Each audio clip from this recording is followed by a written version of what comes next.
Prophet Isaiah is calling Jesus as a counselor in Isaiah 9:6. ஏசாயா 9ஆம் அதிகாரம் 6ஆம் வசனத்தில் ஆலோசனை கர்த்தர் என்று அவர் குறிப்பிடுகிறார். ஹீப்ரூ ஃபேஸில் ஆக்சுவலி அது ஒரே ஒரு ஃப்ரேஸ் அப்படின்னு சொல்லுவாங்க. அது ஒரு வார்த்தை அப்படி என்று பீலேயோஎஸ் அப்படி என்றால் ஒரு எக்ஸ்ட்ராடினரி கவுன்சிலர்.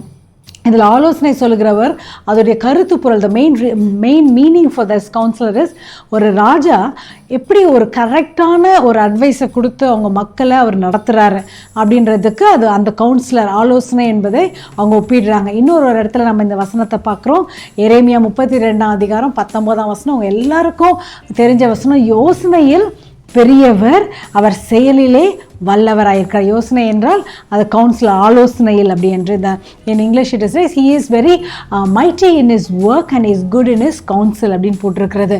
ஸோ அவருடைய நாமமே அவர் ஆலோசனை கர்த்தர். wherever he is, God is a God who will give us wise counsel. அவருடைய கவுன்சிலில் மிஸ்டேக்ஸே வராது. சம்டைம்ஸ் நம்மளுக்கு யாராச்சும் ஐடியாஸ் கொடுப்பாங்க, அவங்கள நம்மளை கவுன்சில் பண்ணுவாங்க, இப்படி பண்ணலாமே. எஸ்பெஷலி யங் பீப்புளுக்குலாம் நிறைய ஃப்ரெண்ட்ஸ் வந்து இப்படி செய்யலாம் அப்படி செய்யலாம் அப்படின்னு சொல்லிட்டு எந்த கரியர் எடுக்கிறது, எந்த வேலை எடுக்கிறது, கடைசியில் பார்த்தா அது சில சமயத்தில் அது தவறாய் முடிந்து விடும். ஏன்னா அவங்களுக்கு அது future many years down the road என்ன நடக்கும்ன்றது தெரியாமல் இருக்கலாம். ஆனால் நம்மளுக்கு ஆலோசனை கொடுக்குறவர் அனைத்தையும் அறிந்தவர், அவர் முடிவை முன்பதாகவே அறிந்தவர். He knows everything. ஸோ அவருடைய counsel is full of divine wisdom and there is no mistake in that.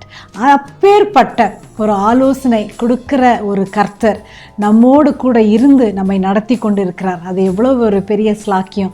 இந்த நாளில் எதற்காக நீங்கள் எனக்கு ஒரு ஆலோசனை கிடைத்தா நல்லாயிருக்கும், எனக்கு இது ஒரு வழி கிடைத்தா நல்லாயிருக்கும், இதில் என்ன செய்கிறதுன்று தெரியாமல் திகைத்து கொண்டு இருக்கிறேன், யாராச்சும் ஒருத்தர் இப்படி செய் அப்படின்னு சொல்லிட்டாங்கன்னா எனக்கு நல்லா இருக்குமே அப்படின்னு நீங்கள் யோசித்து கொண்டு இருக்கிறீங்களா? உங்கள் பக்கத்துலேயே உங்களுக்கு ஆலோசனை கொடுக்கறதுக்காக நம்மளுடைய பிதாவானவர் அவருடைய ஒரே பேரான குமாரனை இந்த பூலோகத்துக்கு உங்களுக்காகவும் எனக்காக தான் அனுப்பியிருக்கிறார். அவருடைய நாமத்தை தான் நம்ம இன்றைக்கு நினைத்து நன்றி சொல்லி அதை உரிமை பாராட்டி கொள்ளுகிறோம். ஹல்லேலூயா. He is so near to you.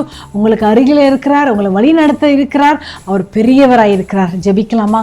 அன்பின் தகப்பனே, நம்முடைய அருமையான நாமத்திற்காக நன்றி. கவுன்சிலர், ஆலோசனை கர்த்தர், எவ்வளவு பெரிய வல்லமை உள்ள ஒரு நாமம் கர்த்தாவே.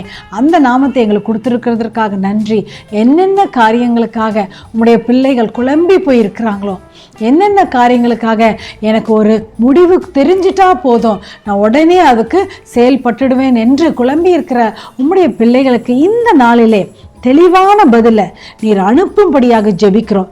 இனி குழப்பம் இருக்க வேண்டாம், இனி கன்ஃபியூஷன் இருக்க வேண்டாம், தெளிவான ஆலோசனை கொடுக்கும்படியாக நாங்கள் ஜெபிக்கிறோம்.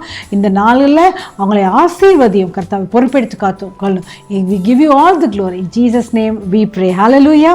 The wonderful and counselor, he is with you. He is such a mighty God. He is a loving God.